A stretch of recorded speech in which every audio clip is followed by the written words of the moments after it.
Grace Miller had spent 10 straight years pouring her life into her family's company, Miller Builders. She worked harder than anyone. Early mornings, late nights, no vacations, and no personal life to speak of. Her father, Frank Miller, always said, "One day this will all be yours." She believed him. At 32, Grace thought she was next in line to run the business. Then one ordinary Friday afternoon, while looking for a missing contract, she found a legal folder in the office. Her hands trembled as she read the title, Ownership Transfer in Miller Builders. Her heart pounded. She flipped through it and froze. 6 months ago, her parents had transferred 75% of the company to her sister April, who barely even worked there. Grace's name wasn't on a single page. She stared at the document in disbelief. That evening when her dad called, panicking over a possible lost client, she didn't even flinch. She calmly said, "Let April handle it." The silence on the phone was the most satisfying moment she'd had in years. Where are you watching from today? Kindly hit like, comment, and subscribe to this channel for more. Grace sat on her couch in the dark, the folder pressed tightly against her chest. She hadn't even changed out of her work clothes. Her phone buzzed in her lap. Her best friend Jenna Ray was calling. "Grace? You sound weird. What's going on?" Grace whispered, "They gave the company to April. Behind my back." There was a pause. "I'm coming over," Jenna said. 30 minutes later, Jenna stepped into the apartment with a grocery bag and worry written all over her face. 10 years, Grace. 10 years, and they didn't say a word. Grace nodded, her voice shaking. "They gave it to her like I didn't exist." Jenna pulled her into a tight hug. "Then stop giving them your time. They don't get another hour of your life for free." Grace didn't speak. Her eyes were dry now. Anger was starting to harden what tears had softened. She was done being the silent one. By Sunday evening, Grace knew what she had to do. She'd show up to the regular family dinner and face them all. No emails. No texts. She wanted to see their faces. She pulled into the driveway of her parents' tidy home at exactly 6 p.m. The porch lights were already on, and the scent of her mom's roast chicken floated in the air. She walked in without knocking. "Grace," her mother Susan called from the kitchen. Perfect timing. Dinner's almost ready. Her father, Frank, sat in his favorite armchair, skimming through a folder. April, cheerful as ever, was setting the table. "Hey sis," she smiled. "Did you get my message about the new pitch deck?" Grace forced a polite nod. "Yeah. It's taken care of." "Good," her dad said without looking up. "Big meeting tomorrow. You're still presenting, right?" Grace didn't answer. She sat at the table, her expression unreadable. They didn't even know what she had found. Dinner felt like sitting through a play she'd already seen 100 times, but this time the script was a lie. April talked about her ideas for the company logo and how clients respond better to modern fonts. Frank nodded along proudly, tossing in an occasional smart thinking, or, "That's what we need more of." Susan tried to keep the conversation light, rambling about the neighbor's new fence and her garden club's bake sale. Grace barely touched her plate. He stayed quiet, watching, waiting. After dessert, store-bought pie she didn't even taste, her father stood to leave the table. "All right, time to catch the game." Grace spoke up. "Actually, I need to talk to all of you." Her voice was calm but sharp enough to stop everyone mid-motion. Her mom froze, plate in hand. April's smile disappeared. Frank sat down slowly. "What's this about?" he asked. Grace pulled the folder from her purse and placed it on the table. "I found this Friday," she said. "When exactly were you planning to tell me?" Frank's eyes locked on the folder. Susan's hand went to her mouth. April stared down at her napkin like it had the answer. "Where did you get that?" Frank finally asked. "In the cabinet labeled confidential," Grace answered. "You know, the one I organized." She looked him straight in the eye. "Was this your plan all along? Let me work myself into the ground while you handed everything to her?" "We were going to tell you," Susan said softly. "We just didn't know how." "How about before you signed it?" Grace snapped. 6 months, Mom. You've had 6 months. It was a strategic move, Frank said quickly. April brings fresh ideas and we need that. Grace's voice cracked. And I don't? What about the clients I brought in? The systems I built? The 10 years I gave up? Her hands clenched into fists. You gave away my future like it didn't matter. Like I didn't matter. April finally spoke, her voice shaky. Grace, it wasn't like that. Dad talked to me about a shared vision. He said you were always the one keeping everything running and I could help modernize the brand. Don't, Grace cut her off. Don't pretend you didn't know exactly what you were taking from me. I didn't know the full plan until after the documents were signed, April said quietly, guilt flickering in her eyes. Frank leaned forward. This wasn't meant to be personal. It's about the future of Miller Builders. No, Grace snapped, standing up. It was always personal. I skipped birthdays, weddings, vacations. I gave up a life to make this company strong. And you handed it to someone who worked 10 hours a week and called it exhausting. Susan stood too, reaching out. Please don't do this now. Grace pulled back. This was never about timing, Mom. It was about respect. And clearly I've never had it. Frank's voice dropped, the same tone he used in boardroom meetings. You still have a job here. A good one. Operations manager with a solid future. Grace let out a dry laugh. So I get to keep doing all the work while April owns the company? You're being dramatic, he said sharply. This was a calculated decision. Calculated? You calculated me right out of my own legacy. Her voice rose, eyes stinging with tears she refused to let fall. I've been running this company while you shook hands at golf tournaments and April brainstormed paint colors. But sure, I'm the dramatic one. April looked down again. I never meant to hurt you. You didn't just hurt me, Grace replied. You took what was mine and smiled through it. I'm done pretending everything's okay. She picked up her purse and folder. Wait, Susan said, panicking. You're not leaving, are you? Oh, I'm leaving. And not just this dinner. Frank stood quickly. You can't just walk away. We have major projects starting next week. The Harris contract, the Weston bid. Let April handle it, Grace said coldly, echoing the same words she'd used over the phone. She's the owner now, right? Grace, come on, Susan pleaded. We're family. Grace stopped at the door and turned slowly. Then maybe family shouldn't lie and steal behind your back. Her voice was ice. You knew I built this company from the inside out. You knew how much it meant to me. And still you handed it to someone who was barely even here. She looked at April, who had tears in her eyes but didn't speak. You want me to stay and act like nothing happened? Like I'm okay being second to someone who didn't earn it? Frank's jaw clenched, but he didn't respond. I'll email my resignation, Grace said. Professionally, of course. Don't worry, I'll make sure the exit is as clean as my entry never was. Grace drove home with her hands shaking so badly she could barely hold the steering wheel. She pulled over after a few blocks and just sat there, breathing hard, her face finally wet with tears she couldn't hold back any longer. The betrayal was more than business. It was years of love, loyalty, and labor dismissed like a minor detail. She thought of the promises her father made when she was little. One day this company will be yours, he'd said, letting her color blueprints while he took client calls. Lies. All of it. Back in her apartment, Grace dropped her bag, collapsed onto the couch and stared at the ceiling. 10 years. 10 years of giving everything, and for what? She had nothing to show for it but an aching heart and an empty future. Her phone buzzed. Jenna again. Grace answered without thinking. I walked out, she whispered. I actually did it. Good, Jenna said. Now we figure out what's next. The next morning, Grace didn't set her alarm. She woke naturally for the first time in years, and stared at the soft light on her bedroom ceiling. Her usual 5:30 a.m. panic was gone. No meetings. No emails. No fire drills to put out. She wandered into the kitchen and made coffee, but couldn't bring herself to drink it. The silence was loud, unfamiliar. She scrolled through her phone out of habit. No messages from her parents, not even April. A part of her was almost disappointed. They were probably waiting for her to come crawling back. Not this time. She opened her laptop and drafted a resignation letter. Polite. Nothing emotional. Just the facts. Her departure, her unused vacation time, and a handoff note. Then she called Chloe Lynn, her old friend from college who now worked as an employment lawyer. I think I need advice, she said. Chloe's answer was immediate. I was wondering when you'd call. Let's get you back in control. Grace met Chloe Lynn at a quiet cafe near her apartment later that afternoon.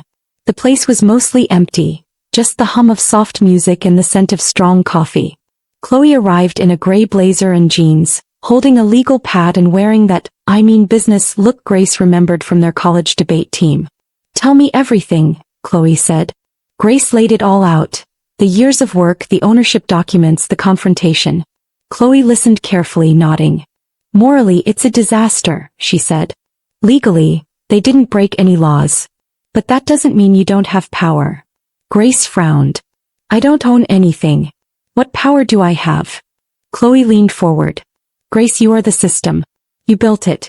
The contacts, the workflows, the results. They can't replace you with a Canva brochure and a smile."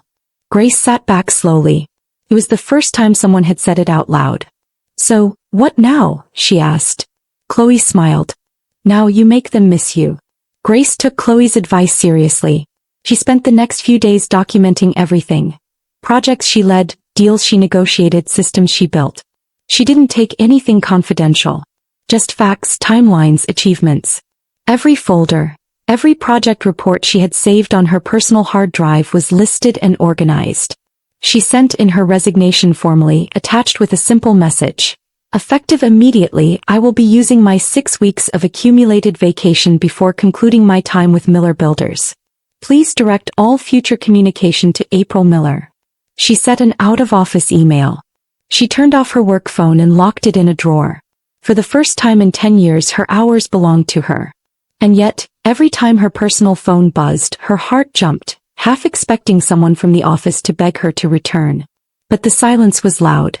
No one called. No one apologized. Grace wasn't sure which was worse, the betrayal or the fact that they didn't seem to care she was gone. By day 4, she felt like she was floating in some weird dream. She went on morning walks through the park she'd only ever driven past. She finally opened a novel that had collected dust on her nightstand for 5 years. She even tried yoga, despite having once joked that she didn't bend for anything but client deadlines. Still, in quiet moments, her thoughts returned to Miller Builders. What chaos was happening without her? Were clients complaining? Was April fumbling through project meetings with her bright ideas and no plan to implement them? Grace shook her head. That wasn't her problem anymore. But just when she convinced herself she'd moved on, her phone rang. The name on the screen, Mr. Harris. The same Mr. Harris whose construction contract brought in nearly 30% of the company's annual revenue. Grace stared at the screen. Her hands trembled. Slowly she answered. "Grace," his deep voice said. "What on earth is going on over there?" "Hello, Mr. Harris," Grace said carefully. "I'm currently on leave." "So I've heard," he replied gruffly. "But no one at that company can give me a straight answer. Your sister's been fumbling through meetings like she just found out what a blueprint is. I've got a $10 million project starting in 2 weeks. I need someone who knows what they're doing." Grace closed her eyes. The pull to fix things itched at her fingers. But she stayed calm. "I'm no longer managing your project," she said. "If you have concerns, I suggest bringing them to the current leadership." "You know this won't work without you," he said. "Let me know if you end up somewhere else. I'll bring the contract with me." He hung up. Grace sat in stunned silence. Mr. Harris was the hardest client they had, and he was offering to follow her. For the first time in weeks, a small smile crept across her lips. Maybe Chloe was right. Maybe they would miss her. The next call came 2 days later. This time it was Frank. She didn't want to pick up, but curiosity got the better of her. "Grace," he snapped. "Harris is threatening to walk. April can't get the bid together. We need you to come in immediately." Grace didn't even blink. "Let April handle it," she said, repeating the exact words she'd used before. Frank growled. "Don't be childish. This is your family's company." "You gave my share of the family company to someone else," she replied coolly. "It stopped being mine 6 months ago. If we lose Harris, we could lose the whole client chain. Do you want that on your conscience?" "No," she said. "But I didn't create this mess." "You did. I'm not your fixer anymore." "Then what do you want?" he snapped. Grace paused, her voice steady. "You gave me nothing. So now if you want something from me, it'll cost you." Frank showed up at her apartment 30 minutes later, still in his suit, his tie loose and eyes tired. He looked older, smaller somehow. Grace let him in, but she didn't offer coffee. He paced like a man trying to sell a house on fire. "All right," he said. "Let's talk terms. Come back as Chief Operations Officer. Full salary. Corner office. Complete autonomy. Grace raised an eyebrow. So, do the exact job I was already doing, only now with a title and a window? Frank stiffened. It's a serious promotion. Is it? She asked. Because I'd still be working for the sister you gave 75% of the company to. Frank sighed. You're being difficult. I'm being honest, she said. I won't come back unless I have power. I want 40%. Board seat. Fair hours. And equal decision rights. Frank looked stunned. That's ridiculous. Grace crossed her arms. Then enjoy watching Harris walk out the door. And maybe Ethan Wade too. Frank narrowed his eyes. You spoke to Ethan Wade? Not exactly, Grace said, her tone casual. But we've been in touch. He's always wanted me on his team. And he knows how valuable my network is. Frank sank onto her couch like the air had left his lungs. If you go to Wade's firm, he'll take every client he can. And I won't stop him, she said. I don't owe you anything anymore. Frank ran a hand down his face. You'd burn down the company? No, she said. But I won't save it unless I'm part of it. For the first time in her life she felt him hesitate, not as a father but as a businessman. Let me talk to your mother, he said. And April. You have 2 days, Grace said, standing. After that I make other plans. Frank stared at her like he didn't recognize the woman in front of him. You've changed. No, she said. You just finally noticed. The next day Grace didn't wait around. She scheduled a formal meeting with Ethan Wade at his firm downtown. He greeted her with a smile and a firm handshake. You have no idea how long I've waited for this meeting, he said. Over coffee they discussed potential roles. Operations director, he said. Clear path to partnership within 5 years. Profit sharing. Flexible hours. And no family drama. Grace laughed. That last one might be my favorite perk. Ethan leaned back. You built something great, Grace. If they can't see it, I will. She left the meeting with a written offer in hand. It wasn't just a backup plan, it was a new future. But her heart still tugged at the company she built. Miller Builders was in her blood. But maybe, just maybe, it could finally run the way it should, if they gave her the place she earned. The choice wasn't hers alone anymore. It was theirs. At noon the next day her father called again. We'd like to meet, he said. To discuss your proposal. Grace agreed on one condition. Neutral ground, she said. Not your house. Not the office. They settled on a restaurant near the river. When she arrived, her parents and April were already seated. A fourth chair held Mr. Bennett, their longtime lawyer. Grace walked in, dressed sharply in a navy pantsuit, hair pulled back, eyes focused. Thanks for coming, Frank said stiffly. We've reviewed your request. Before he could continue, April spoke up. Grace, she said, voice soft, I didn't know you were promised the company. Not until after the papers were signed. And I'm sorry. Grace blinked. She hadn't expected that. It wasn't just about being CO, April continued. I wanted to feel like I mattered to Dad. But I never meant to take everything from you. The room went still. Then Susan whispered, we made a mistake. Mr. Bennett opened his leather folder and slid over a draft agreement. This is what we're prepared to offer, he said. Grace reviewed the first page. 35% ownership, directly from April's share. Board position. Joint leadership. Frank and Susan would retain 25%. Grace looked up. Why now? Frank cleared his throat. Because we can't replace what you built. And we shouldn't have tried. April added, I don't want to run the company alone. I can't. But I want to work with you if you'll let me. Grace studied both their faces. It wasn't forgiveness, not yet, but it was a beginning. She nodded slowly. I'll need a few more clauses added. Mr. Bennett smiled. Naturally. And just like that, for the first time in her life, Grace felt like she was negotiating from equal ground. This wasn't a gift. It wasn't pity. It was recognition. And this time she would sign only on her terms. After the meeting, Grace didn't go home right away. She walked along the river, letting the breeze settle her thoughts. For the first time in weeks, her anger had softened. She wasn't naive. Trust would take time. But her voice had been heard. Her worth had been acknowledged. That night, she sat with a glass of wine on her balcony and opened her laptop. Mr. Harris had followed up with a text. "If you're back, I'm back." She replied simply, "You'll get a call from the new CEO next week." The next morning, she signed the official documents transferring 35% ownership to her name. She also reviewed the clause requiring mandatory work-life balance for all executives, a clause she personally insisted on. She emailed Ethan Wade to decline his offer, thanking him for believing in her. His response was gracious. "If you ever change your mind, there's a desk waiting." For the first time in 10 years, Grace felt free, because this time she was choosing her path. Returning to Miller Builders felt different. Grace walked through the office doors not as the overworked operations manager, but as co-owner. Her new office wasn't her father's corner room. It was a redesigned space filled with natural light, a whiteboard for brainstorming, and a cozy meeting area that welcomed collaboration. April stopped by with coffee and a tentative smile. "You ready?" she asked. Grace nodded. "Let's see what we can build."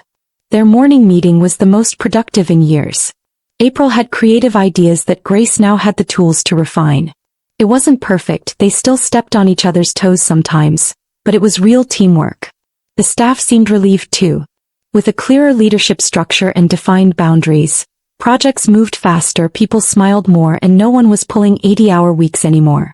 Even Frank had started stepping back, spending more time mentoring young engineers than micromanaging.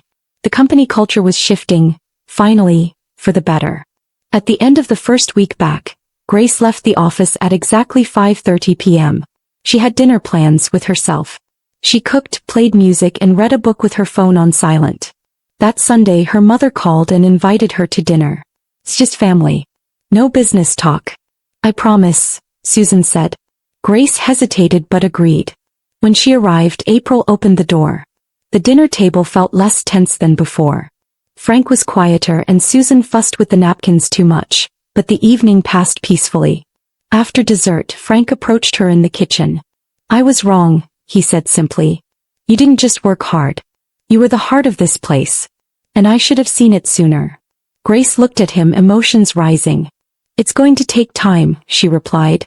"I know," he said. "I'm just glad we're starting somewhere." She nodded. It wasn't a full repair, but it was a step.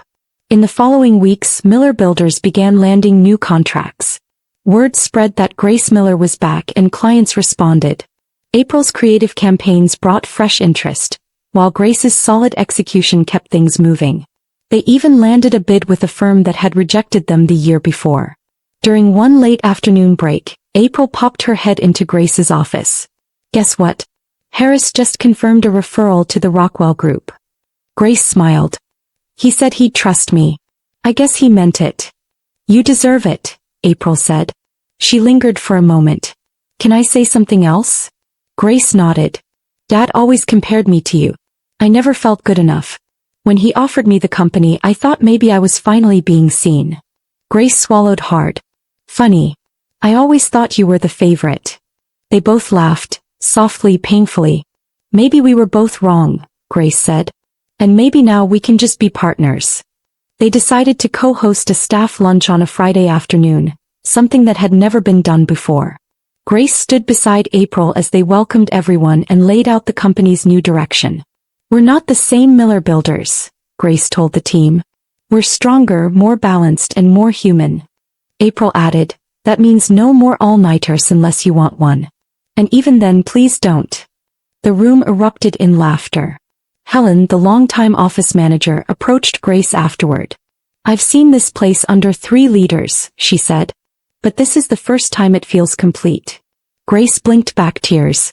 After so much pain, her work was finally meaningful and respected. That weekend, she bought a golden retriever puppy and named him Chance. Because she figured everyone deserved a second one. Grace was learning how to rest, how to trust, and, slowly, how to forgive. 6 months later, Grace and April presented a 5-year vision plan to the company board. It combined expansion into sustainable housing with new diversity initiatives. Grace handled the logistics. April brought the vision. They finished each other's sentences. Even Frank watched with awe. As the board approved every item unanimously, Grace felt something deep in her chest settle. After the meeting, April raised her glass during a quiet toast. "To the biggest mistake Dad ever made," she said with a smirk. Grace laughed. "And to the best thing we rebuilt because of it." They clinked glasses and sipped. That night, Grace sat on her balcony, Chance asleep at her feet. Her inbox was empty, her calendar clear. The future was hers and she'd earned every piece of it. Though the company's name remained Miller Builders, its foundation had changed completely. The office buzzed with energy, not exhaustion. Work-life balance wasn't a slogan, it was policy. Grace took weekends off, went to therapy, and even started mentoring young women in the construction field. April flourished too, launching an award-winning campaign that brought in record-breaking clients. Their relationship, once buried under resentment and silence, had grown into something real. They weren't just sisters now. They were partners. Occasionally, Grace still got angry when she thought about how easily her family had dismissed her. But now that anger didn't control her. She had turned pain into purpose, rejection into resilience, and silence into strength. And every time she walked through the company's glass doors, she knew exactly who she was. Not just the builder of buildings, but the builder of her own worth. One quiet Thursday evening, as Grace packed up her things, she paused at her desk and looked around. On the wall hung two framed documents. One, the ownership agreement bearing her name. The other, a photo from the staff lunch, her smiling beside April, surrounded by employees. Her phone buzzed. A text from April, "Dinner at Mom's on Sunday. No business, I promise. Just family." Grace smiled. "I'll be there," she replied. She stepped into the elevator with her bag and a feeling she hadn't known in years. Peace. Not because everything was perfect, but because everything was finally honest. She had stood up, spoken out, and reclaimed her seat at the table. And now she wasn't just surviving her story, she was writing it. On her own terms.